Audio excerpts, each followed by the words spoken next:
pelonggaran LTV atau FTV sebetulnya tidak banyak mendongkrak sektor properti menengah atas yang mengalami masa sulit sejak tahun 2014 sampai 2020 akibat kenaikan harga tanah dan rumah yang begitu besar, hampir 3 kali lipat pada tahun 2011-2013.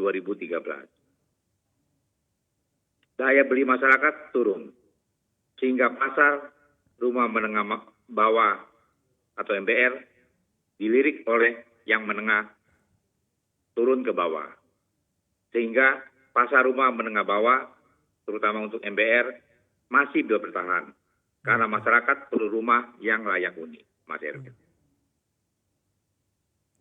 Untuk isu harga tanah sendiri sebenarnya kalau dari kalkulasi dan perspektif apresiasi sendiri seberapa masih masuk akal sih Pak harga tanah dan pergerakan pertumbuhan harga tanah akhir-akhir ini, karena ini kaitannya juga support factor ke industri properti. Ya, itu juga emang faktor tanah ini mempengaruhi sekali karena kenaikan yang besar di tahun 2011 sampai 2013, kenaikan tanah hampir 3 kali lipat, sehingga terpaksa untuk rumah-rumah menengah bawah atau rumah subsidi agak ke pinggir.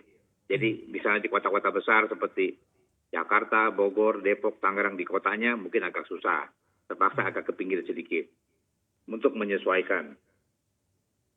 Nah, untuk permintaan rumah menengah atas, baru maupun bekas, akibat COVID-19 ini turun drastis. Mungkin sekitar 40%, bahkan 70%. Itu di tingkat atas. Tapi permintaan rumah menengah bawah subsidi atau MBR ini cenderung stabil, paling turun antara 20-30% karena harganya dipatok oleh pemerintah. Demikian Mas Erwin.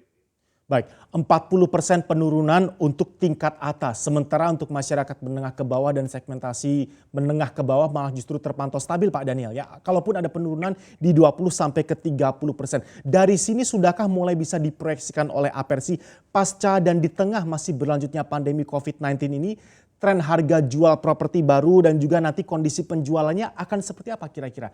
Plus ditambah tadi dengan kuota subsidi tambahan Anda katakan 15.000. Ya, betul. Untuk tahun 2020 dengan adanya tambahan stimulus ekonomi yang dikeluarkan oleh Bapak Presiden, Ibu Menteri Keuangan dan Bapak Menteri PUPR, Pak Basuki, saya rasa mungkin tahun ini agak lumayan lah. Tidak kekurangan. Nah, Apersi menyambut baik dan optimis pengembang properti di era new normal ini akan membawa hal yang positif. Misalnya, kebijakan pemerintah menunda mudik, diam di rumah.